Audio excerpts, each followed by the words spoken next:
आज की हमारी ये कथा एक ऐसे ही साधारण मनुष्य की है जिसका नाम था सिद्धन। सिद्धन कोई राजा या राजकुमार नहीं था, वो एक साधारण शिल्पकार था जो मिट्टी के बर्तन और मूर्तियां बनाता था। वो अनंतगढ़ नाम के एक पुराने राज्य के बाहरी इलाके में बसे एक छोटे से गांव कल्पग्राम में रहता था। कल्पग्राम के लोग सीधे साधे थे, लेकिन सिद्धन उन सब में सबसे ज्यादा मेहनती था।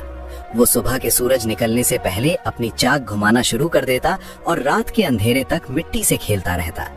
सिद्धन की एक छोटी सी कुटिया थी, उसमें उसकी पत्नी गोमती और उसके 2 मासूम बच्चे रहते थे। सिद्धन के पास एक बूढ़ा और वफादार बैल था जिसका नाम था नंदी। नंदी ही सिद्धन का एकमात्र सहारा था। उसी की पीठ पर लादकर सिद्धन अपने बनाए हुए मिट्टी के पात्रों को दूर दूर के बाजारों में बेचने जाता था। नंदी और सिद्धन का रिश्ता केवल मालिक और जानवर का नहीं था, बल्कि वे एक दूसरे के सुख दुख के साथी थे। लेकिन दोस्तों, जिस कल्पग्राम में ये सब रहते थे, वहाँ एक बहुत बड़ा खौफ छाया हुआ था। गांव के पास ही एक बहुत घना और रहस्यमयी जंगल था जिसे छायावन कहा जाता था। उस जंगल के बारे में मशहूर था कि वहाँ एक ऐसा हिंसक पशु रहता है जिसे लोग रक्त पशु कहते थे। वो कोई साधारण बाघ या शेर नहीं था। लोग कहते थे कि वो बहुत विशाल था, उसकी आंखें आग की तरह जलती थीं और उसकी एक दहाड़ से ही कमजोर दिल वाले इंसान के प्राण पखेरु उड़ जाते थे। उस रक्त पशु ने पिछले कई महीनों से कल्पग्राम में कोहराम मचा रखा था। वो रात के अंधेरे में आता और किसी न किसी के मवेशी को उठा कर ले जाता, कभी गाय, कभी बकरी, तो कभी किसी का बैल। गांव वाले इतने डरे हुए थे कि सूरज ढलते ही अपने घरों के दरवाजे बंद कर लेते थे। कोई भी रात को बाहर निकलने की हिम्मत नहीं करता था। अब आप सोच रहे होंगे कि क्या राजा ने कुछ नहीं किया। राजा चंद्रसेन बहादुर तो थे, लेकिन वे अपनी सीमा पर हो रहे युद्धों में उलझे हुए थे। उन्होंने कई शिकारी भेजे, लेकिन वो रक्त पशु इतना चालाक था कि वो हर बार जाल काटकर निकल जाता। वो किसी के हाथ नहीं आता था। अब असली कहानी पर आते हैं। एक दिन की बात है, सिद्धन दिन भर काम करके बहुत थक गया था। उस दिन उसने बहुत सुंदर कलश बनाए थे, क्योंकि अगले दिन राज्य में एक बड़ा उत्सव होने वाला था। शाम हुई, आसमान में काले बादल घिरने लगे। सिद्धन ने जल्दी जल्दी अपना काम समेटा। वो इतना थक चुका था कि उसने अपने बैल नंदी को अस्तबल के अंदर बांधने के बजाय घर के बाहर एक पुराने नीम के पेड़ से ही बांध दिया। सिद्धन ने सोचा, आज बहुत थकावट है, नंदी को यहीं बांध देता हूँ, सुबह जल्दी उठकर अंदर ले जाऊंगा। यही सिद्धन से सबसे बड़ी गलती हुई। वो अपनी थकावट में ये भूल गया कि बाहर खतरा है। वो अपनी कुटिया में गया, रूखी सूखी रोटी खाई और जैसे ही उसका सिर बिस्तर पर लगा, वो गहरी नींद में सो गया।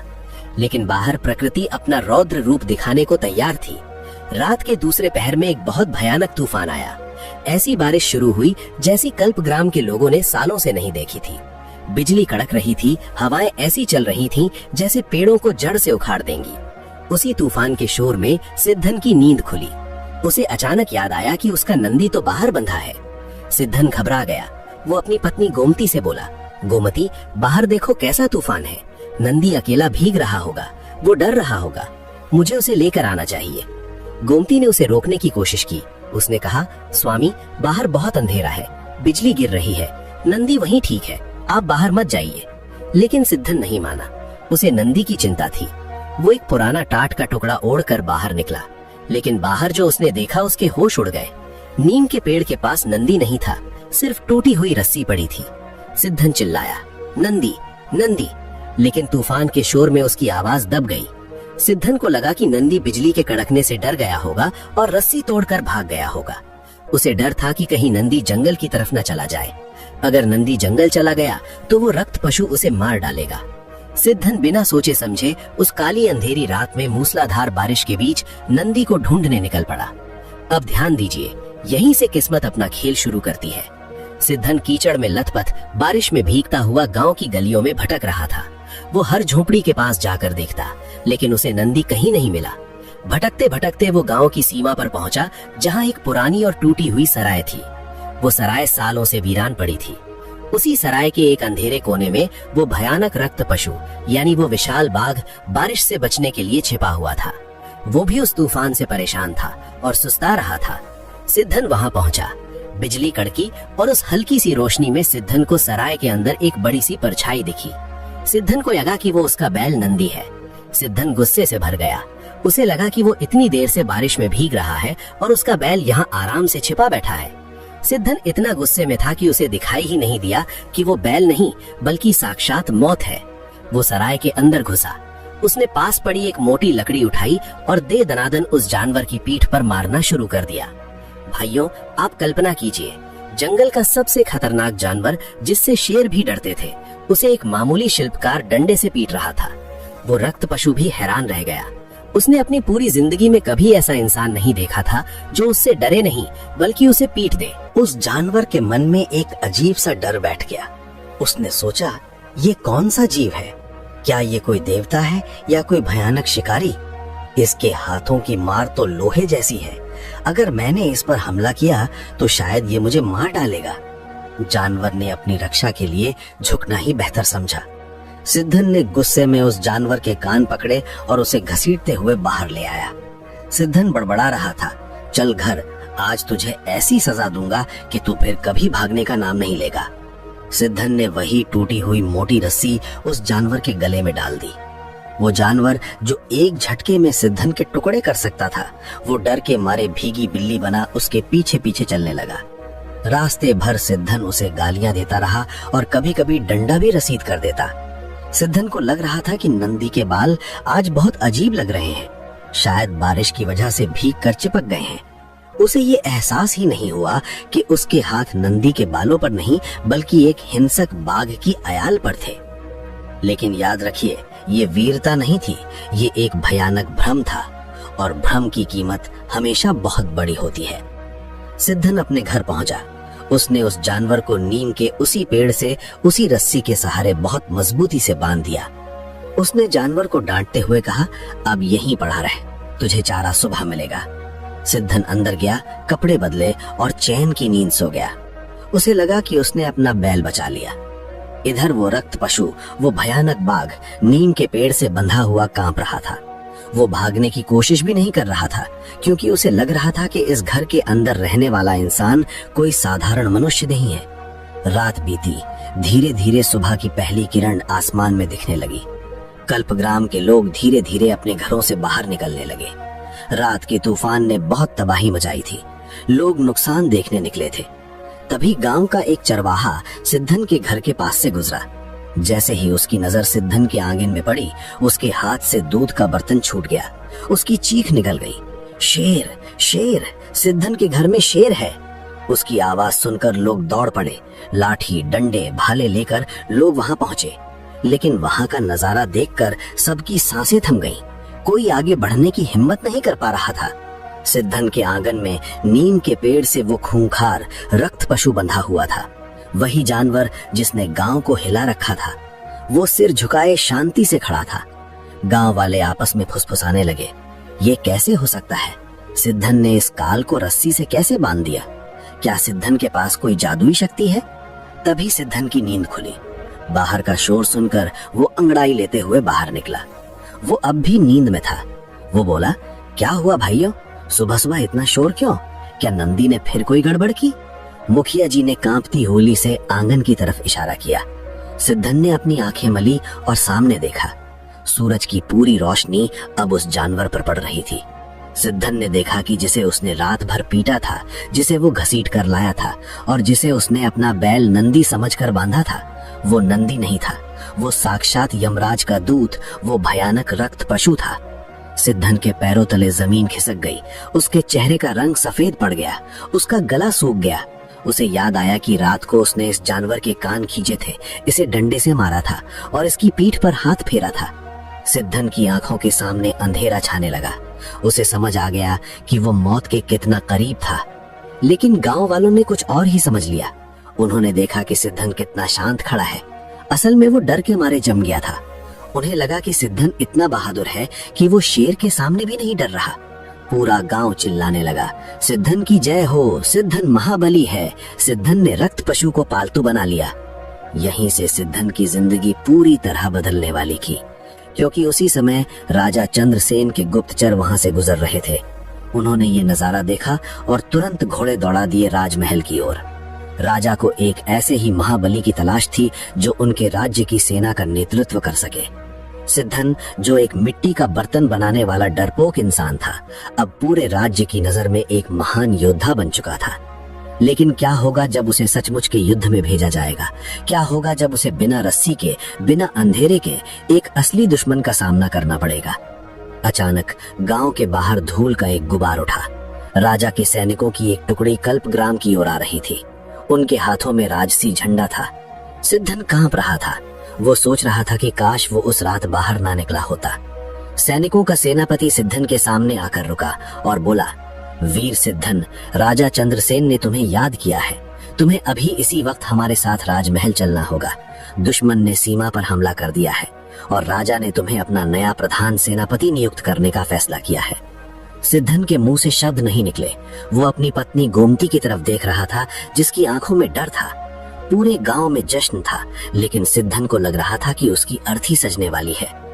अब सवाल ये है कि क्या सिद्धन राजा को सच बता पाएगा या फिर अपनी जान बचाने के लिए वो इस झूठ को आगे बढ़ाएगा?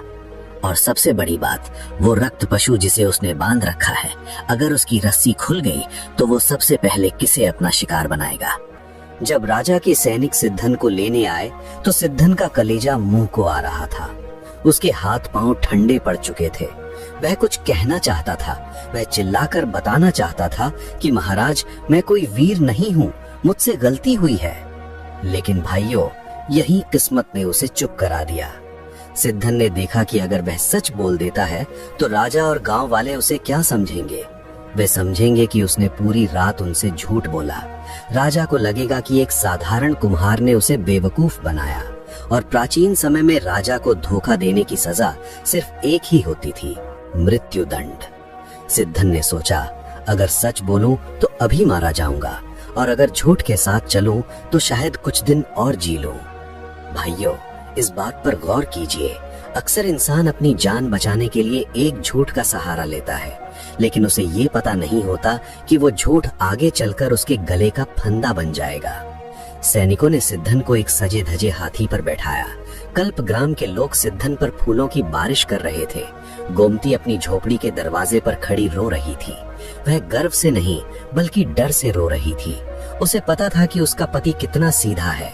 वह जानती थी कि सिद्धन को तो ठीक से तलवार पकड़ना भी नहीं आता, लेकिन भीड़ के शोर में गोमती की सिसकियां दब गईं। सिद्धन राजमहल पहुंचा। अनंतगढ़ का राजमहल इतना विशाल था कि सिद्धन की गर्दन उसे देखते देखते दुखने लगी। उसे सीधे राजसभा में ले जाया गया। वहां महाराज चंद्रसेन सिंहासन पर बैठे थे। उनके आसपास बड़े बड़े योद्धा, सेनापति और मंत्री खड़े थे। महाराज चंद्रसेन ने खड़े होकर सिद्धन का स्वागत किया। उन्होंने कहा, वीर सिद्धन, हमने तुम्हारी वीरता के किस्से सुने। जिस बाघ ने हमारी सेना के छक्के छुड़ा दिए थे, उसे तुमने एक मामूली रस्सी से बांध दिया। तुम जैसे योद्धा की ही इस राज्य को जरूरत है। सिद्धन ने धीरे से अपना सिर झुकाया। दरबारियों को लगा कि वह कितना विनम्र है, लेकिन सच तो ये था कि सिद्धन डर के मारे ऊपर देख ही नहीं पा रहा था। उसे लग रहा था कि अभी कोई उसे पहचान लेगा। महाराज फिर बोले, सीमा पर कालगढ़ का राजा दुर्जन सिंह अपनी विशाल सेना लेकर खड़ा है। उसने हमारे 2 गांवों को जला दिया है। हमारी प्रजा त्राही त्राही कर रही है। सिद्धन, आज से तुम हमारे प्रधान सेनापति हो। कल सुबह सूरज निकलने से पहले तुम हमारी सेना का नेतृत्व करोगे और दुर्जन सिंह को खदेड़ दोगे। ये सुनते ही सिद्धन के कानों में मानो गर्म तेल पड़ गया। सेनापति, युद्ध, नेतृत्व। आप सोच रहे होंगे कि सिद्धन ने मना क्यों नहीं किया। वजह ये थी कि महाराज ने उसे सोने की एक भारी चेन और रेशमी वस्त्र भेंट किए थे। लालच इंसान को नहीं रोक रहा था, बल्कि वो दहशत रोक रही थी। दरबार में चारों तरफ जय हो, वीर सिद्धन की जय हो के नारे लग रहे थे। उस माहौल में मना करने का मतलब था अपनी मौत को दावत देना। सिद्धन को सेनापति के कक्ष में ले जाया गया। वहां की विलासिता देखकर सिद्धन चकित रह गया। मखमल के बिस्तर, 56 भोग का खाना और सेवा के लिए 10 दास। लेकिन भाइयों, सिद्धन को उस मखमल पर भी कांटे महसूस हो रहे थे। उसे भूख नहीं लग रही थी। उसे तो बस अपना वो चाक और अपनी मिट्टी याद आ रही थी। तभी कमरे में महाराज के खास सेवक ने प्रवेश किया। वह अपने साथ एक बहुत ही सुंदर लेकिन डरावनी तलवार लेकर आया था। सेवक ने कहा, सेनापति जी, ये रुद्र खड्ग है। इसे महाराज ने खास आपके लिए भेजा है। और हाँ, कल की सवारी के लिए महाराज ने अपने अस्तबल का सबसे खतरनाक और तेज घोड़ा चुना है। उसका नाम है कालमेघ। जैसे ही सिद्धन ने कालमेघ का नाम सुना, उसकी रूह कांप गई। उसने सुना था कि कालमेघ इतना तेज दौड़ता है कि हवा भी उसके पीछे रह जाती है। और सबसे बड़ी समस्या क्या थी? सिद्धन को घोड़े पर चढ़ने का तो दूर, घोड़े के पास जाना भी नहीं आता था। उसने पूरी उम्र बस अपने बूढ़े बैल नंदी के साथ बिताई थी। रात हो गई। पूरे महल में उत्सव मनाया जा रहा था कि उन्हें एक ऐसा सेनापति मिला है जो बाघ को पालतू बना लेता है। लेकिन अपने कमरे में सिद्धन पागलों की तरह इधर उधर टहल रहा था। वह खिड़की से बाहर देख रहा था जहां अस्तबल में कालमेघ बंधा हुआ था। वह काला घोड़ा रात के अंधेरे में किसी दैत्य जैसा लग रहा था। सिद्धन ने सोचा, अगर कल सुबह मैं इस घोड़े पर चढ़ा और गिर गया तो मेरी पोल खुल जाएगी, लोग मुझ पर हंसेंगे और राजा मेरा सिर काट देगा। मुझे कुछ करना होगा। मुझे अभी इसी वक्त घोड़े पर चढ़ने का अभ्यास करना चाहिए। सिद्धन चुपके से बिना किसी को बताए आधी रात को अस्तबल की ओर बढ़ा।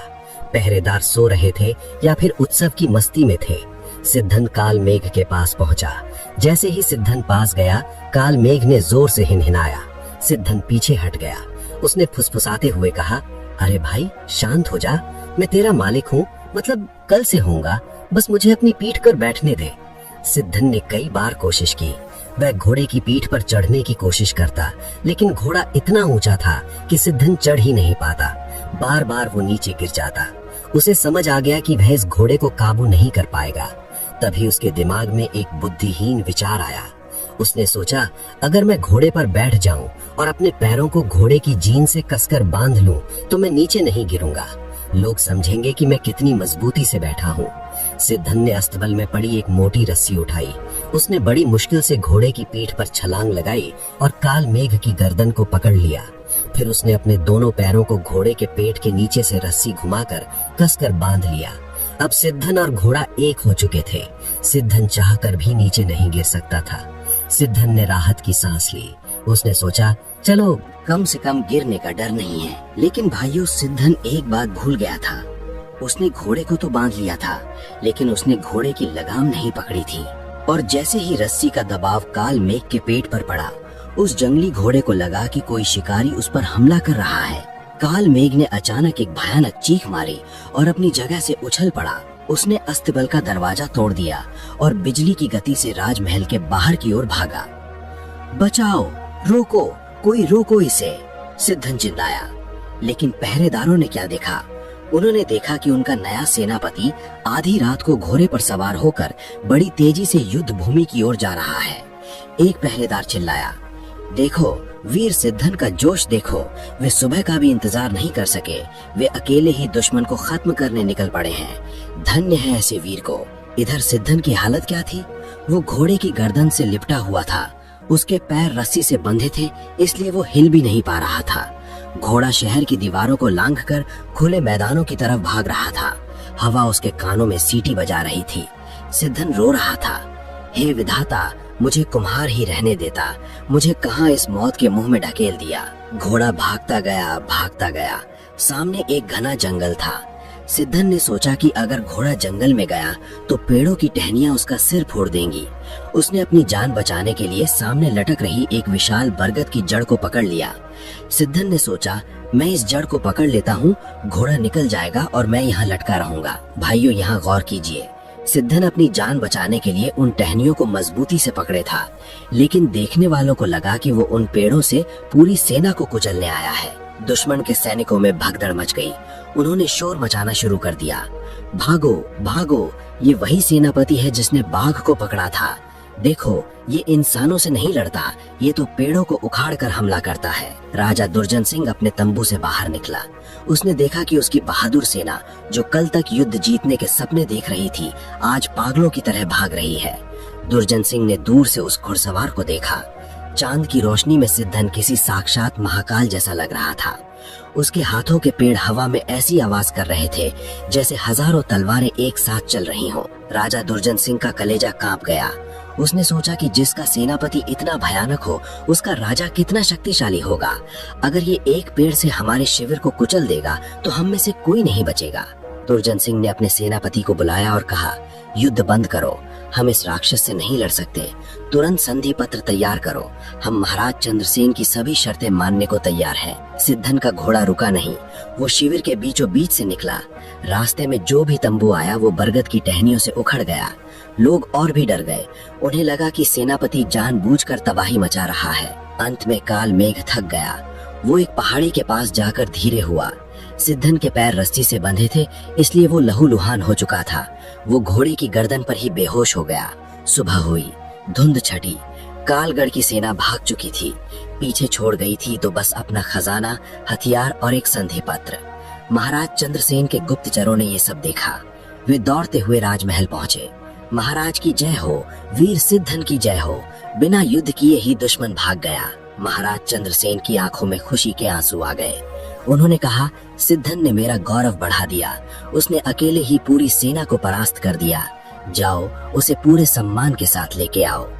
सिद्धन को जब होश आया तो वो एक पालकी में था। उसके चारों ओर सैनिक थे जो उस पर फूल बरसा रहे थे। सिद्धन ने धीमे से पूछा, मैं कहाँ हूँ? क्या मैं मर गया? सैनिक बोला, नहीं सेनापति जी, आप तो अमर हो गए। आपने कालगढ़ की सेना को धूल चटा दी। सिद्धन चुप हो गया। उसे समझ आ गया कि झूठ का जाल और गहरा हो गया है। वो जितना बचने की कोशिश कर रहा था उतना ही फंसता जा रहा था। राजमहल में सिद्धन का स्वागत किसी देवता की तरह हुआ। महाराज ने उसे अपने गले लगाया। उन्होंने सिद्धन को अनंतगढ़ का रक्षक की उपाधि दी। महाराज ने राजसभा में घोषणा की, सिद्धन, तुमने राज्य को बचा लिया।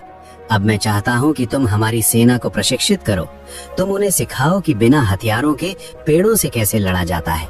सिद्धन के पसीने छूट गए। वो बोला, महाराज, मैं तो बस। महाराज ने बीच में ही टोक दिया, मुझे पता है तुम बहुत विनम्र हो, लेकिन अब तुम सिर्फ एक योद्धा नहीं हो, तुम हमारी प्रजा की उम्मीद हो। सिद्धन को सोने की मोहरें दी गई। उसे एक विशाल हवेली दी गई। उसका परिवार भी गांव से महल बुला लिया गया। गोमती जब महल पहुंची तो वो हैरान थी। उसने सिद्धन से अकेले में पूछा, स्वामी, ये सब क्या है? आप तो मिट्टी के बर्तन बनाते थे, आप सेनापति कैसे बन गए? सिद्धन ने रोते हुए सब बता दिया।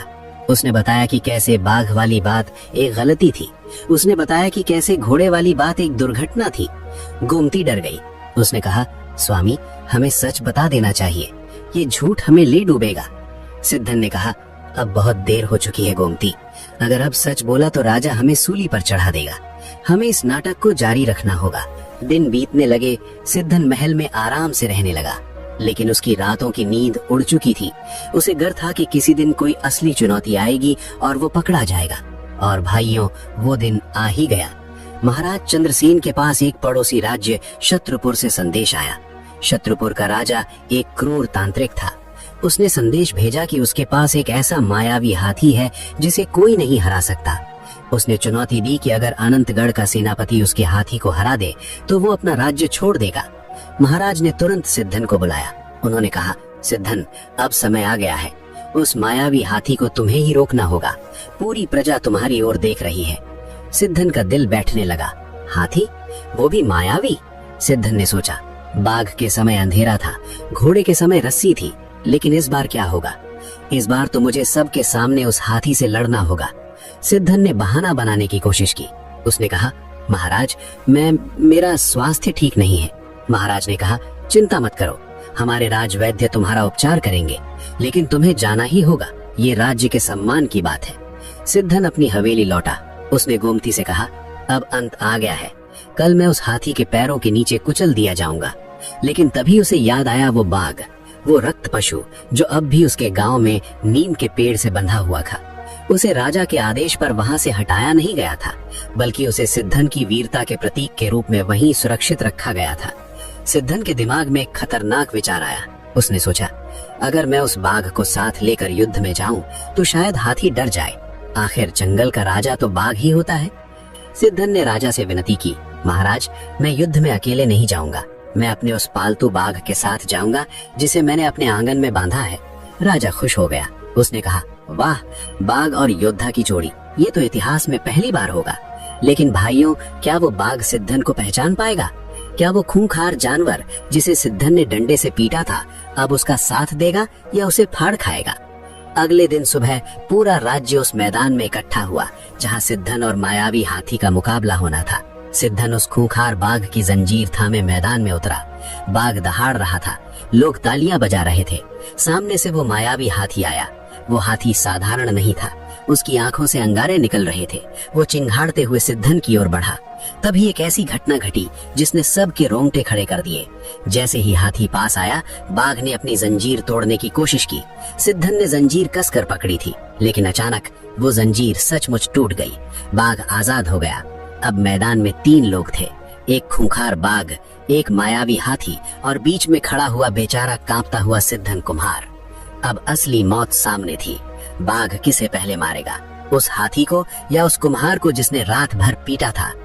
मैदान में सन्नाटा छा गया था। राजा चंद्रसेन और हजारों की भीड़ अपनी सांसें रोके बैठी थी। सबको लग रहा था कि अब सिद्धन कोई गुप्त शक्ति दिखाएगा, लेकिन सिद्धन के मन में क्या चल रहा था? वो तो बस भगवान को याद कर रहा था।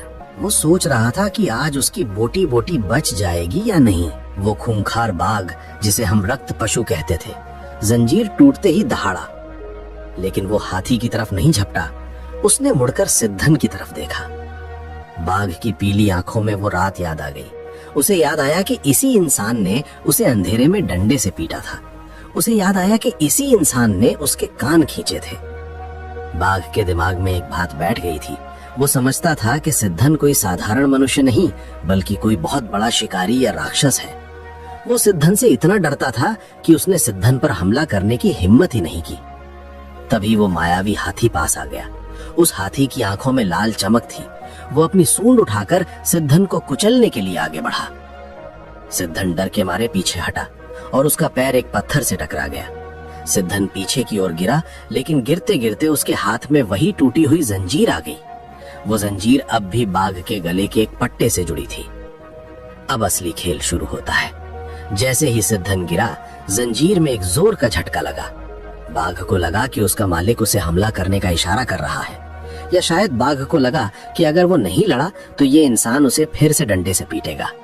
बाघ ने अपनी पूरी ताकत लगाई और उस विशाल हाथी की सूंड पर झपट्टा मार दिया। मैदान में धूल का गुबार उड़ने लगा। एक तरफ जंगल का राजा बाघ था और दूसरी तरफ वो मायावी हाथी। हाथी चिंघाड़ रहा था और बाघ उसके चेहरे को नोच रहा था। सिद्धन धूल के बीच जमीन पर पड़ा था। वो बस अपनी आंखें बंद किए हुए था। अचानक एक बहुत तेज रोशनी हुई। वो हाथी कोई साधारण हाथी नहीं था। वो शत्रुपुर के राजा का एक भ्रम था, एक जादू था। जैसे ही बाघ के नाखूनों ने हाथी के मस्तक को चीरा, वो हाथी हवा में गायब हो गया। वो तो बस धुआं था जो मंत्रों से बनाया गया था। धूल हटी, मैदान साफ हुआ। लोगों ने क्या देखा? उन्होंने देखा कि सिद्धन जमीन पर बैठा है। उसके एक हाथ में टूटी हुई जंजीर है और वो खूंखार बाघ उसके चरणों के पास शांति से बैठा हाँप रहा है। आप सोच रहे होंगे कि ये कैसे हुआ। असल में हाथी के गायब होते ही बाघ भी घबरा गया था। उसे लगा कि उसके मालिक ने जादू से हाथी को गायब कर दिया। वो डर के मारे सिद्धन के पैरों में दुबक गया। पूरी भीड़ पागल हो गई।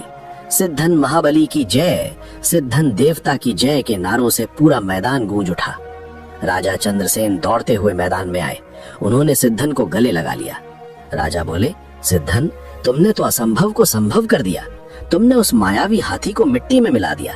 आज से तुम केवल सेनापति नहीं हो, तुम इस राज्य के धर्म रक्षक हो। सिद्धन को सोने के रथ पर बैठाकर पूरे शहर में घुमाया गया। उसे अनगिनत धन दौलत दी गई, लेकिन सिद्धन के दिल में एक कांटा चुभ रहा था। वो जानता था कि उसने कुछ नहीं किया। वो जानता था कि वो बस मरते मरते बचा है। उसी रात सिद्धन अपनी हवेली के एकांत में बैठा था। तभी उसकी पत्नी गोमती आई। गोमती ने कहा, स्वामी, अब बहुत हो गया। ये सोना, ये महल हमें सुख नहीं देंगे। जिस दिन राजा को पता चलेगा कि आप एक मामूली कुम्हार हैं, उस दिन वो हमें जिंदा जला देंगे। चलिए यहाँ से भाग चलते हैं। सिद्धन ने ठंडी आह भरी। वो बोला, गोमती, अब भागना मुमकिन नहीं है। महल के बाहर पहरेदार हैं। राजा मुझ पर छाया की तरह नजर रखते हैं। अब तो बस विधाता ही मालिक है। अगले दिन दरबार में एक नया मोड़ आया। राजा चंद्रसेन के दरबार में एक युवक आया। उसका नाम था विक्रम सिंह। विक्रम सिंह राज्य का सबसे कुशल योद्धा था, जो कई सालों से युद्ध के लिए बाहर गया हुआ था। विक्रम सिंह को सिद्धन की अचानक मिली प्रसिद्धि खटक रही थी। उसे यकीन नहीं था कि एक साधारण दिखने वाला आदमी इतना बड़ा योद्धा कैसे हो सकता है। विक्रम सिंह ने भरी सभा में राजा से कहा, महाराज, मैं सेनापति सिद्धन की बहादुरी का सम्मान करता हूँ, लेकिन हमारे शास्त्रों में लिखा है कि सेनापति को केवल पशुओं को वश में करना ही नहीं, बल्कि अस्त्र शस्त्र की विद्या में भी निपुण होना चाहिए। मैं सेनापति जी को एक द्वंद्व युद्ध के लिए चुनौती देता हूँ। सिद्धन का कलेजा मुंह को आ गया। तलवारबाजी? उसे तो ठीक से छुरी पकड़ना भी नहीं आता था। राजा ने मुस्कुराते हुए कहा, विक्रम, सिद्धन की शक्ति अपरंपार है। फिर भी अगर तुम चाहते हो तो कल सुबह शस्त्रशाला में तुम दोनों का अभ्यास होगा। सिद्धन कुछ कह पाता उससे पहले ही सभा समाप्त हो गई। अब यहाँ ध्यान दीजिए, ये द्वंद्व युद्ध नहीं था, ये सिद्धन की मौत का वारंट था। विक्रम सिंह एक मंझा हुआ खिलाड़ी था और सिद्धन सिर्फ एक मिट्टी का खिलौना। उस रात सिद्धन ने खाना नहीं खाया। वो शस्त्रशाला में गया और एक तलवार उठाने की कोशिश की। वो तलवार इतनी भारी थी कि सिद्धन का हाथ कांपने लगा। वो रोते हुए बोला, हे ईश्वर, मुझे मिट्टी के बर्तन बनाने दो, मुझे इस लोहे से दूर कर दो। मैं कल सबके सामने पकड़ा जाऊंगा, मेरी पत्नी, मेरे बच्चे सब मारे जाएंगे। तभी अंधेरे में से एक आवाज आई, डर रहे हो सेनापति? सिद्धन चौंक गया। उसने देखा कि वहां एक बूढ़ा व्यक्ति खड़ा था। वो महल का पुराना अस्त्र रक्षक था। उसकी आंखें बहुत तेज थीं। बूढ़ा बोला, मैंने तुम्हें मैदान में देखा था। मैंने देखा था कि तुम पत्थर से टकराकर गिरे थे, कोई युद्ध कला नहीं दिखाई थी। मैं तुम्हारा सच जानता हूँ सिद्धन। सिद्धन उस बूढ़े के पैरों में गिर पड़ा। मुझे बचा लीजिए बाबा, मैं लालची नहीं हूँ, मैं तो बस अपनी जान बचा रहा हूँ। बूढ़ा मुस्कुराया। उसने कहा, किस्मत ने तुझे यहाँ पहुंचाया है तो वो तुझे बचाएगी भी, लेकिन तुझे एक वचन देना होगा। सिद्धन ने कहा, कैसा वचन? बूढ़ा बोला, जब तू इस संकट से निकल जाएगा तो तुझे राजा से अपनी गलती माननी होगी, चाहे सजा कुछ भी हो। क्या तू अपनी जान की भीख मांगना छोड़कर सच बोलने का साहस दिखाएगा? सिद्धन ने कांपते हुए कहा, मैं वचन देता हूँ बाबा, बस कल मेरी लाज बचा लीजिए। बूढ़े ने सिद्धन को एक छोटी सी शीशी दी। उसने कहा, कल जब विक्रम सिंह तुझ पर हमला करे तो इस शीशी का तरल अपनी तलवार पर लगा लेना, बाकी सब नियति पर छोड़ दे। भाइयों, ये मदद बिना कीमत के नहीं थी। वो बूढ़ा कौन था और उस शीशी में क्या था? क्या वो कोई जादू था या फिर कोई और गहरी साजिश? सुबह हुई। पूरा राजमहल शस्त्रशाला में इकट्ठा था। विक्रम सिंह अपनी नंगी तलवार लेकर मैदान में उतरा। वो किसी भूखे भेड़िए की तरह लग रहा था। सिद्धन आया। उसका चेहरा पीला था। उसने बूढ़े की दी हुई शीशी अपनी तलवार पर चुपके से लगा ली थी। विक्रम सिंह चिल्लाया, तैयार हो जाओ सेनापति, आज पता चलेगा कि तुम सच में वीर हो या सिर्फ किस्मत के धनी। विक्रम सिंह ने बिजली की गति से हमला किया। उसकी तलवार हवा को चीरती हुई सिद्धन की गर्दन की तरफ बढ़ी। सिद्धन ने डर के मारे अपनी आंखें बंद कर ली और अपनी तलवार बस ढाल की तरह सामने कर दी। जैसे ही दोनों तलवारें टकराई, एक अजीब सी आवाज हुई, कड़क। सबकी आंखें फटी रह गई। विक्रम सिंह की फौलादी तलवार, जो बड़े बड़े पत्थरों को काट सकती थी, वो सिद्धन की तलवार से टकराते ही शीशे की तरह टूटकर बिखर गई। विक्रम सिंह निहत्था खड़ा था।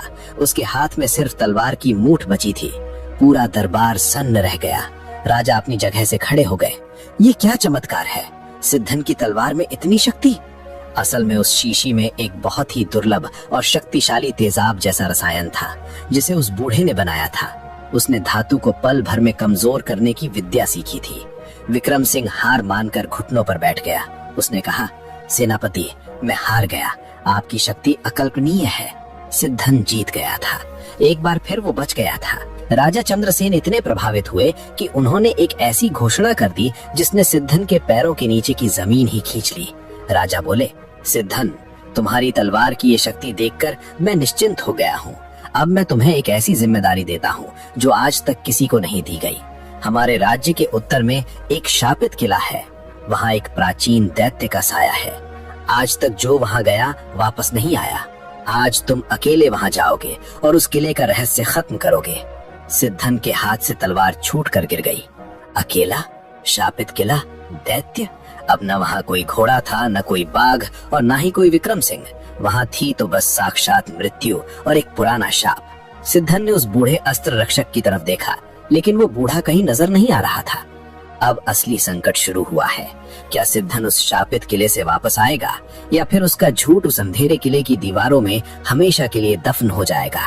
और सबसे बड़ा सवाल, वो बूढ़ा कौन था जिसने सिद्धन की मदद की थी? क्या वो कोई मित्र था या वो सिद्धन को किसी और बड़े जाल में फंसा रहा था? सिद्धन की हवेली के बाहर उस रात एक काली छाया देखी गई। वो छाया कोई और नहीं बल्कि राजा दुर्जन सिंह का गुप्तचर था, जो समझ चुका था कि सिद्धन की जीत के पीछे कोई गहरा रहस्य है। खतरा अब चारों तरफ से घिर चुका है। क्या होगा सिद्धन का? अब जरा सिद्धन की हालत के बारे में सोचिए। वो महल की रेशमी चादरों पर लेटा था, पर उसे नींद नहीं आ रही थी। उसका शरीर कांप रहा था। वो मन ही मन कह रहा था, हे ईश्वर, तूने ये क्या किया? मिट्टी का घड़ा बनाने वाले को तूने पहाड़ तोड़ने भेज दिया। उसे अपनी पत्नी गोमती और बच्चों की चिंता सता रही थी। उसे लग रहा था कि उसके जाने के बाद राजा उन्हें भी मार डालेगा। सुबह हुई। सिद्धन ने अपनी भारी तलवार उठाई। उसने अपना कवच पहना। गोमती ने उसके माथे पर तिलक लगाया। उसकी आंखों में आंसू थे। वो जानती थी कि उसके पति को युद्ध का यह भी नहीं आता, पर वो बेबस थी। गोमती ने धीरे से कहा, स्वामी, क्या सच बताने का समय नहीं आया? सिद्धन ने कड़वाहट से जवाब दिया, अब सच का कोई मोल नहीं है गोमती, अब तो बस अंत का इंतजार है। सिद्धन अपने सफेद घोड़े पर सवार हुआ, वही घोड़ा जिससे उसे अब भी डर लगता था। शहर की जनता सड़कों पर खड़ी थी। सब जय जयकार कर रहे थे। सिद्धन महाबली की जय, शापित किले का विनाशक आ रहा है। सिद्धन को लग रहा था कि ये जय जयकार नहीं बल्कि उसकी अंतिम विदाई के स्वर हैं। वो शहर के द्वारों से बाहर निकला। उसे उत्तर की दिशा में जाना था। वहाँ पहाड़ों के बीच वो किला खड़ा था, जिसे काले पत्थरों का किला भी कहा जाता था। जैसे जैसे सिद्धन आगे बढ़ा, हरियाली कम होने लगी। हवा ठंडी और भारी होने लगी। पक्षियों का चहचहाना बंद हो गया। चारों तरफ सन्नाटा छा गया। शाम होते होते सिद्धन उस किले के सामने पहुंच गया। किला बहुत पुराना था। उसकी दीवारें काली पड़ चुकी थी। उस पर जंगली लताएं ऐसी लिपटी थीं जैसे किसी अजगर ने उसे जकड़ लिया हो। किले के द्वार टूटे हुए थे, पर अंदर से एक अजीब सा अंधेरा बाहर झांक रहा था। सिद्धन ने घोड़े से उतरने की कोशिश की। उसके हाथ पांव सुन्न पड़ गए थे। उसने खुद को संभाला। उसने सोचा, भागकर कहाँ जाऊंगा? अगर पीछे गया तो राजा मार देगा, अगर अंदर गया तो ये शाप मार देगा। मौत तो निश्चित है। सिद्धन ने अपनी तलवार म्यान से निकाली। वो बूढ़े अस्त्र रक्षक की दी हुई तलवार थी। उसने गहरी सांस ली और किले के अंदर कदम रखा। अंदर जाते ही उसे एक अजीब सी गंध आई, जैसे पुरानी सड़ी हुई लकड़ी और सूखे खून की गंध हो। फर्श पर धूल की मोटी परत थी। सिद्धन के चलने से चर चर की आवाज हो रही थी, जो उस सन्नाटे में बिजली की कड़क जैसी लग रही थी। आप सोच रहे होंगे कि सिद्धन डरा क्यों नहीं? सच तो ये है कि वो इतना डरा हुआ था कि अब डर नहीं उसे सुन्न कर दिया था। जब इंसान के पास खोने को कुछ नहीं बचता तो वो एक अजीब सा साहस महसूस करने लगता है। वो किले के मुख्य हॉल में पहुंचा। वहां बड़े बड़े खंबे थे। अचानक उसे लगा कि कोई उसके पीछे चल रहा है। वो पलटा, पर वहां कोई नहीं था। फिर उसे दीवारों पर अपनी ही परछाई हिलती हुई दिखी। तभी अंधेरे के कोने से एक भारी आवाज आई, यहाँ तुम्हारा स्वागत नहीं है कुम्हार। सिद्धन का खून जम गया। उसकी तलवार उसके हाथ से छूटते छूटते बची। वो चिल्लाया, कौन है? सामने आओ। अंधेरे में से एक लंबी आकृति बाहर आई। वो कोई राक्षस नहीं था, वो एक इंसान था, पर उसका शरीर हड्डियों का ढांचा जैसा लग रहा था।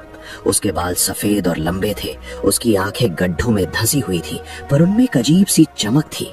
सिद्धन ने कांपते हुए पूछा, तुम कौन हो और तुम्हें कैसे पता कि मैं कुम्हार हूँ? वो बूढ़ा व्यक्ति हंसा। उसकी हंसी सूखी पत्तियों के टकराने जैसी थी। उसने कहा, ये किला शापित नहीं है सिद्धन, ये किला तो सच का दर्पण है। यहाँ केवल वही आता है जो सच से भाग रहा हो, और तुम्हारी आंखों में मुझे वही डर दिख रहा है जो एक मिट्टी का बर्तन बनाने वाले के चेहरे पर होता है जब उसका बर्तन आग में पकते हुए चटकने वाला हो। सिद्धन घुटनों पर बैठ गया। वो रोने लगा। हाँ, मैं कुम्हार हूँ। मैंने कोई शेर नहीं पकड़ा, मैंने कोई सेना नहीं हराई। सब एक भूल थी, सब एक झूठ था। मुझे मार डालो, मुझे इस नरक से मुक्ति दे दो। भाइयों, अब ध्यान दीजिए। जिसे दुनिया दैत्य समझ रही थी, वो यहाँ एक गवाह बनकर बैठा था। उस बूढ़े ने सिद्धन के कंधे पर हाथ रखा। उसका हाथ पत्थर की तरह ठंडा था। उसने कहा, सिद्धन, मैं इस राज्य का पुराना प्रधानमंत्री हूँ, जिसे राजा चंद्रसेन के पिता ने यहाँ मरने के लिए छोड़ दिया था, क्योंकि मैंने उनका एक ऐसा राज जान लिया था जो सिंहासन को हिला सकता था। सिद्धन ने अपनी आंखें पूछी, कैसा राज? बूढ़े ने एक टूटी हुई दीवार की तरफ इशारा किया। वहां एक पुरानी चित्रकारी थी। उसमें एक राजा को किसी की हत्या करते हुए दिखाया गया था। बूढ़ा बोला, चंद्रसेन के पिता ने धोखे से इस राज्य को पाया था और आज चंद्रसेन भी वही कर रहा है। उसे पता है कि तुम कोई वीर नहीं हो, उसे तुम्हारी असलियत पता है सिद्धन। सिद्धन चौंक गया। क्या राजा को पता है? बूढ़ा चिल्लाकर बोला, हाँ, उसे पता है कि तुम एक मामूली इंसान हो। उसने तुम्हें यहाँ इसलिए भेजा है ताकि तुम यहाँ मर जाओ। उसे एक शहीद चाहिए, एक ऐसा वीर जो मरकर भी उसकी सत्ता को मजबूत कर सके। अगर तुम यहाँ मर जाते हो तो राजा तुम्हारी मूर्ति बनवाएगा और प्रजा का विश्वास जीत लेगा। तुम सिर्फ उसके लिए एक मोहरा हो सिद्धन। सिद्धन के पैरों तले जमीन खिसक गई। उसे लगा कि वो अब तक किस्मत के खेल में फंसा था, पर वो तो असल में राजा की साजिश का हिस्सा था। अब यहाँ सबसे बड़ी गड़बड़ होने वाली थी। उसी पल किले के बाहर घोड़ों की टापों की आवाज सुनाई दी। मशालों की रोशनी दीवारों पर दिखने लगी। सिद्धन ने खिड़की से झांका। वहां राजा चंद्रसेन खुद अपनी एक छोटी सी टुकड़ी के साथ खड़ा था। राजा के चेहरे पर वो दयालुता नहीं थी जो दरबार में दिखती थी। वहां एक क्रूर मुस्कान थी। राजा चिल्लाया, सैनिकों, किले को चारों तरफ से घेर लो, आग लगा दो। हमारा महान सेनापति अंदर दैत्य से लड़ते हुए शहीद हो गया है। अब इस किले का नामो निशान मिटा दो। सिद्धन समझ गया, राजा उसे बचाने नहीं बल्कि सबूत मिटाने आया था। वो किले को जलाकर सिद्धन और उस बूढ़े प्रधानमंत्री दोनों को खत्म करना चाहता था। सिद्धन का झूठ अब उसकी मौत का सामान बन चुका था। आग की लपटें किले के द्वारों तक पहुंचने लगी। काला धुआं अंदर भरने लगा। वो बूढ़ा प्रधानमंत्री सिद्धन की तरफ देखकर हंसा। उसने कहा, सिद्धन, आज मिट्टी के इस पुतले को आग में तपना ही होगा। या तो तू राख बन जाएगा या फिर तू फौलाद बनकर निकलेगा। अब फैसला तेरा है। सिद्धन ने अपनी तलवार उठाई। इस बार उसके हाथ नहीं कांप रहे थे, क्योंकि अब उसे मौत से डर नहीं लग रहा था। अब उसे उस धोखे से नफरत हो रही थी जिसने उसे यहाँ पहुंचाया था। तभी किले की छत का एक बड़ा सा हिस्सा सिद्धन के ठीक सामने गिर पड़ा। रास्ता बंद हो गया। धुआं इतना घना हो गया कि सिद्धन को कुछ दिखना बंद हो गया। अचानक उस धुएं के बीच से एक और आकृति दिखाई दी। वो वही बूढ़ा अस्त्र रक्षक था जिसने सिद्धन को तलवार दी थी। उसने सिद्धन का हाथ पकड़ा और कहा, जल्दी चलो सिद्धन, एक गुप्त रास्ता है, लेकिन याद रखना, बाहर निकलते ही तुम्हें दुनिया के सामने मरना होगा ताकि तुम सच को जीवित रख सको। भाइयों और बहनों, अब सवाल ये है कि क्या सिद्धन उस आग से बच पाएगा, और अगर बच भी गया तो वो अपनी पहचान कैसे बचाएगा? राजा की इस गंदी साजिश का अंत क्या होगा? और सबसे बड़ी बात, वो अस्त्र रक्षक और ये पुराना प्रधानमंत्री, क्या ये दोनों एक ही खेल के खिलाड़ी हैं? खतरा अब चरम पर है। आग की लपटें सिद्धन के कपड़ों को छूने लगी हैं। किले के अंदर धुआं इतना घना हो गया था कि सिद्धन को अपनी ही हथेली दिखाई नहीं दे रही थी। आग की चटचट करती आवाजें ऐसी लग रही थी जैसे कोई राक्षस अट्टहास कर रहा हो। सिद्धन जमीन पर पड़ा खांस रहा था। उसकी आंखें जल रही थी। अब यहाँ गौर कीजिए, सिद्धन को अपनी मौत से ज्यादा एक बात का पछतावा हो रहा था। वो सोच रहा था, मैंने पूरी जिंदगी मिट्टी के बर्तन बनाए, पर मेरा अपना चरित्र मिट्टी से भी कच्चा निकला। मैं एक झूठ को बचाने के लिए यहाँ तक आ गया। उसे अपनी पत्नी गोमती और बच्चों का चेहरा याद आ रहा था। उसे लग रहा था कि वो अपने परिवार को अनाथ छोड़कर जा रहा है। तभी उस काले धुएं के बीच से एक हाथ बढ़ा और उसने सिद्धन का कंधा मजबूती से पकड़ लिया। वो वही बूढ़ा अस्त्र रक्षक था। वो बूढ़ा चिल्लाया, सिद्धन उठो, ये समय रोने का नहीं, लड़ने का है। अगर आज तुम यहाँ मर गए तो राजा का झूठ जीत जाएगा। क्या तुम चाहते हो कि एक अपराधी इस राज्य पर राज करता रहे? सिद्धन लड़खड़ाते हुए खड़ा हुआ। उस बूढ़े ने एक भारी पत्थर को खिसकाया। पत्थर के पीछे एक तंग और अंधेरी सुरंग थी। आप सोच रहे होंगे कि ये सुरंग कहाँ जाती थी। भाइयों, ये सुरंग उस किले के सबसे गहरे तहखाने में जाती थी जहाँ सदियों से कोई नहीं गया था। सिद्धन, वो बूढ़ा प्रधानमंत्री और वो अस्त्र रक्षक तीनों उस सुरंग में घुस गए। जैसे ही वे अंदर गए, ऊपर से किले की छत भर कर गिर पड़ी। बाहर खड़े राजा चंद्रसेन ने जब छत गिरते देखी तो उसके चेहरे पर एक कुटिल मुस्कान आ गई। उसने अपने सैनिकों से कहा, देखो, हमारा महान सेनापति अपनी मातृभूमि के लिए बलिदान हो गया। अब कोई सबूत नहीं बचा, अब कोई गवाह नहीं बचा। राजा ने वहां खड़े खड़े ही ढोंग करना शुरू कर दिया। वो अपनी आंखों में बनावटी आंसू लाकर बोला, हाय, मेरा वीर सेनापति चला गया। आज से पूरा राज्य शोक मनाएगा। लेकिन भाइयों, यही राजा से सबसे बड़ी चूक हो गई। उसने आग तो देखी, पर आग के नीचे दबी उस चिंगारी को नहीं देखा जो अब मशाल बनने वाली थी। सुरंग के अंदर बहुत अंधेरा था, दीवारें गीली थी और वहां से टपकते पानी की आवाज गूंज रही थी। सिद्धन चुपचाप चल रहा था। तभी वो बूढ़ा प्रधानमंत्री रुका और उसने एक मशाल जलाई। प्रधानमंत्री बोला, सिद्धन, तुम सोच रहे होगे कि राजा ने तुम्हारे साथ ऐसा क्यों किया। राजा चंद्रसेन को पता चल गया था कि तुम कोई महाबली नहीं हो, लेकिन उसे डर था कि अगर तुम कभी पकड़े गए तो प्रजा का राजा पर से विश्वास उठ जाएगा, इसलिए उसने तुम्हें शहीद बनाना ज्यादा बेहतर समझा। सिद्धन की मुट्ठियां भिंच गई। उसका गुस्सा अब उसके डर से बड़ा हो रहा था। उसने पूछा, अब हम क्या करेंगे, हम बाहर कैसे निकलेंगे। बूढ़ा अस्त्र रक्षक बोला, सिद्धन, अब तुम मर चुके हो, कम से कम दुनिया की नजर में, और एक मरे हुए आदमी से ज्यादा खतरनाक कोई नहीं होता, क्योंकि उसे खोने का डर नहीं होता। वे सुरंग से बाहर निकले। वो रास्ता किले से बहुत दूर नदी के किनारे एक घनी झाड़ी में खुलता था। रात का सन्नाटा था। सिद्धन ने पीछे मुड़कर देखा। पहाड़ी पर वो किला अब भी धधक रहा था। उसकी राख हवा में उड़ रही थी। सिद्धन अब वो कुम्हार नहीं रहा था। आग ने उसके शरीर को तो नहीं जलाया, पर उसके अंदर के डर को जलाकर राख कर दिया था। प्रधानमंत्री ने सिद्धन के हाथ में एक पुराना तांबे का पत्र दिया। उसने कहा, सिद्धन, इस पत्र पर राजा चंद्रसेन के पिता के असली गुनाह लिखे हैं। इसमें लिखा है कि कैसे उन्होंने असली उत्तराधिकारी को जहर देकर मारा था। ये सबूत अगर प्रजा के सामने आ गया तो राजा को सिंहासन छोड़ना पड़ेगा। सिद्धन ने वो पत्र लिया। उसकी आंखों में एक नई चमक थी। वो बोला, मैं ये पत्र राजा के सामने ले जाऊंगा। मैं उसे बताऊंगा कि मिट्टी का बर्तन जब पक जाता है तो वो चोट सहना सीख जाता है। लेकिन भाइयों, कहानी इतनी आसान नहीं थी। राजा चंद्रसेन बहुत चालाक था। उसने महल पहुंचते ही सबसे पहला काम क्या किया? उसने सिद्धन की पत्नी गोमती और उसके बच्चों को राजकीय अतिथि के नाम पर महल के एक तहखाने में कैद कर लिया। उसने ढोंग किया कि वो शहीद सेनापति के परिवार की रक्षा कर रहा है, पर असल में वे उसके बंधक थे। अक्सर सत्ता के लालची लोग निर्दोषों को ढाल बनाते हैं। राजा भी वही कर रहा था। सिद्धन जब गुप्त रास्ते से अपने गांव पहुंचा तो उसने देखा कि उसकी कुटिया सूनी पड़ी है। पड़ोसियों ने बताया कि सैनिकों ने गोमती और बच्चों को महल ले लिया है। सिद्धन का कलेजा फटने लगा। वो चिल्लाना चाहता था, पर उसे पता था कि अगर वो सामने आया तो राजा उसे तुरंत मार डालेगा और दुनिया को कभी सच पता नहीं चलेगा। वो बूढ़ा अस्त्र रक्षक सिद्धन के पास आया और बोला, सिद्धन, अब तुम्हें एक रूप बदलना होगा। तुम्हें महल में घुसना होगा, पर सेनापति बनकर नहीं, बल्कि एक परछाई बनकर। सिद्धन ने अपने चेहरे पर कालिख मली। उसने अपने सेनापति वाले वस्त्र त्याग दिए और वही पुराने फटे पुराने कुम्हार वाले कपड़े पहन लिए। उसने एक टोकरी उठाई और उसमें कुछ मिट्टी के बर्तन रखे। आप सोच रहे होंगे कि क्या वो महल में घुस पाएगा? भाइयों, महल में शोक का माहौल था। जगह जगह सिद्धन की वीरता के किस्से सुनाए जा रहे थे। राजा ने घोषणा की थी कि अगले दिन सिद्धन की याद में एक बहुत बड़ा यज्ञ होगा। उस यज्ञ के लिए बहुत सारे मिट्टी के दियों और पात्रों की जरूरत थी। सिद्धन के इसी का फायदा उठाया। वो कुम्हारों के उस झुंड में शामिल हो गया जो महल में दिए पहुंचाने जा रहे थे।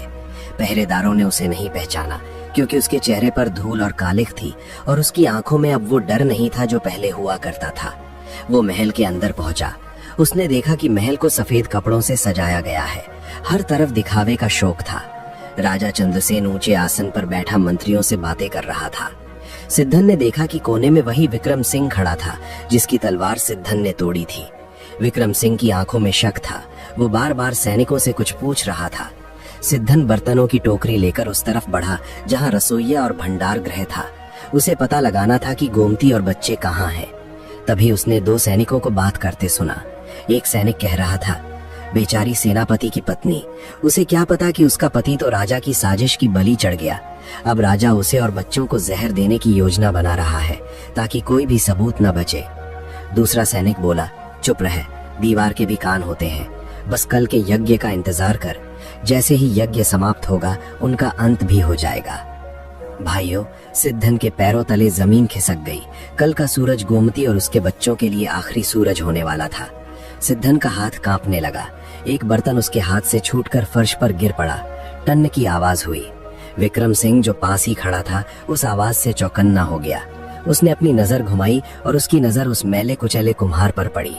विक्रम सिंह ने अपनी तलवार की मूठ पर हाथ रखा और सिद्धन की तरफ बढ़ने लगा। उसे उस कुम्हार की आंखों में कुछ ऐसा दिखा जो उसे जाना पहचाना लगा। सिद्धन ने अपना सिर झुका लिया। वो तेजी से वहां से निकलने की कोशिश करने लगा, लेकिन विक्रम सिंह ने उसे पुकारा, रुको, तुम कौन हो? मैंने तुम्हें पहले कभी यहाँ नहीं देखा। सिद्धन का दिल जोर जोर से धड़कने लगा। अगर वो पकड़ा गया तो सब खत्म हो जाएगा। न सच बाहर आएगा न उसका परिवार बचेगा।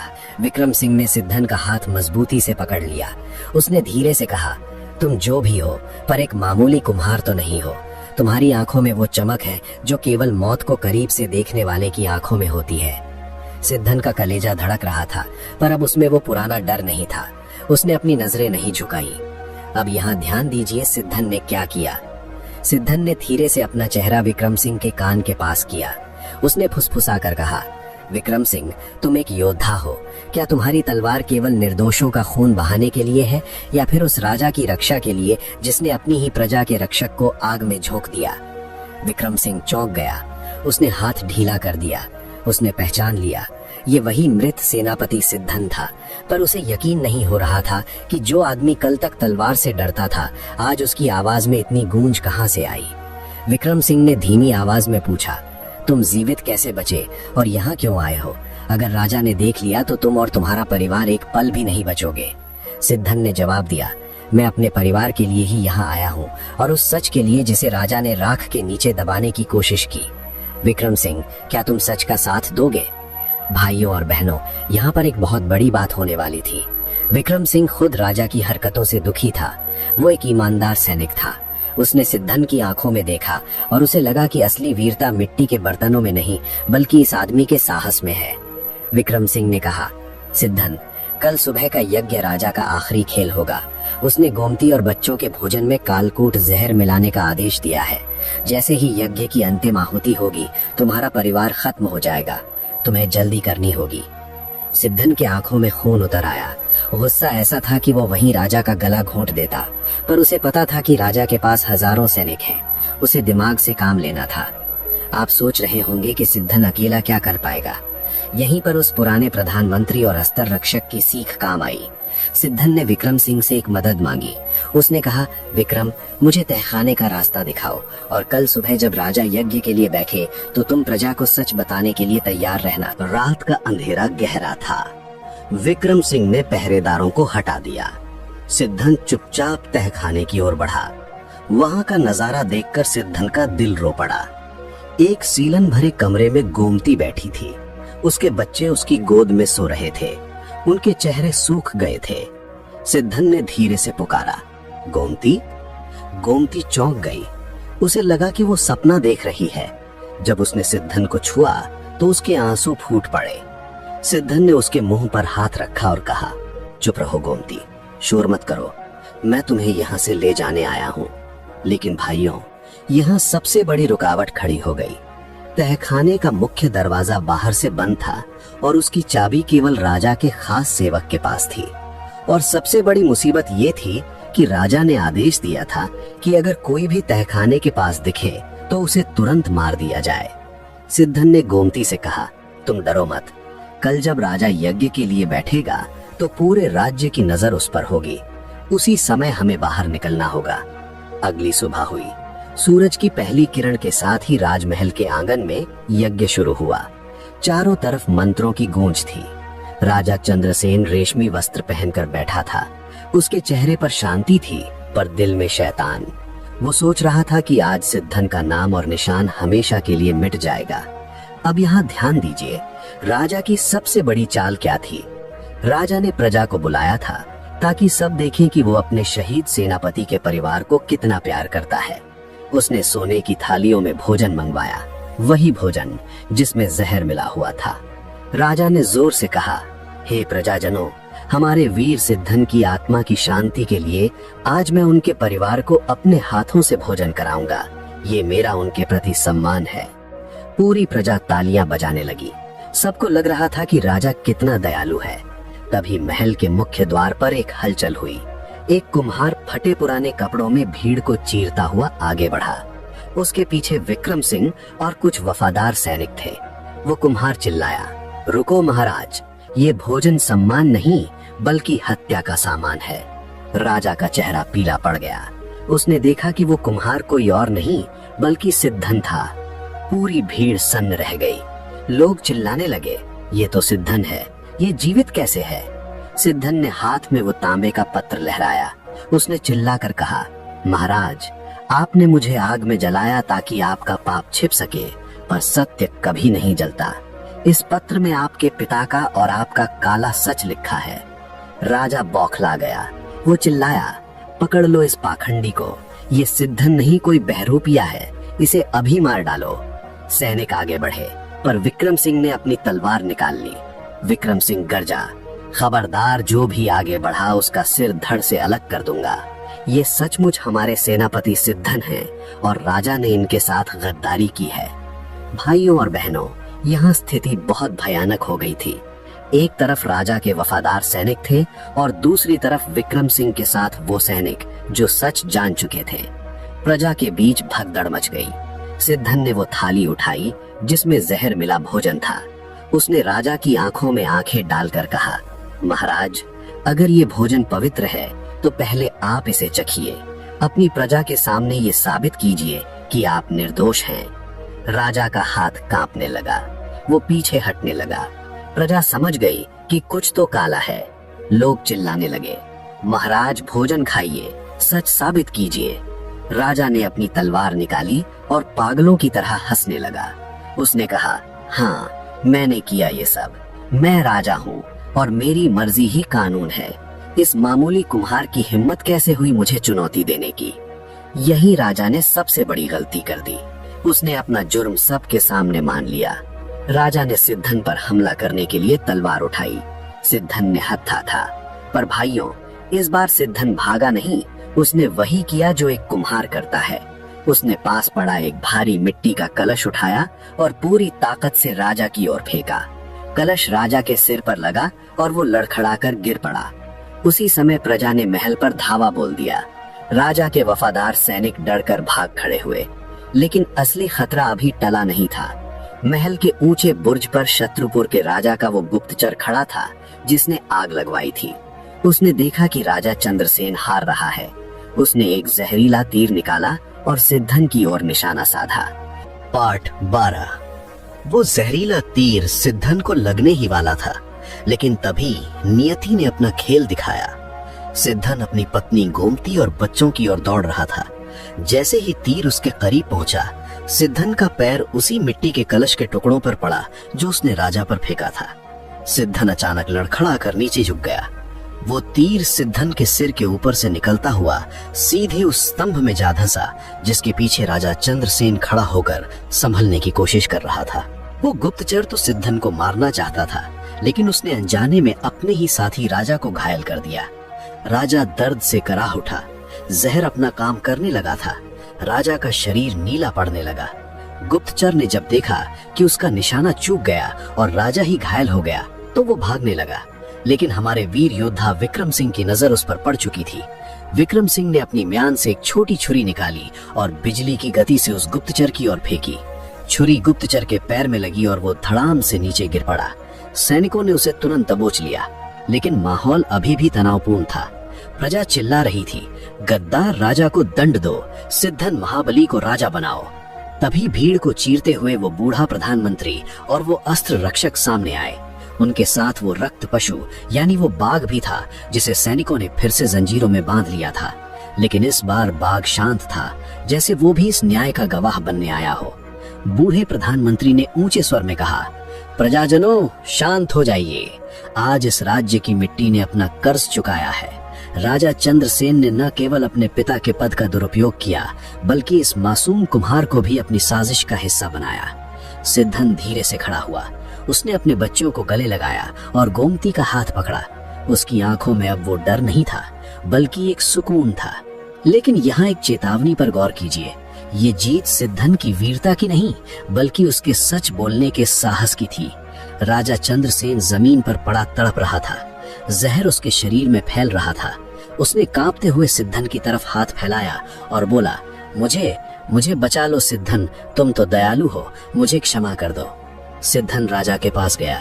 उसने राजा की आंखों में देखा।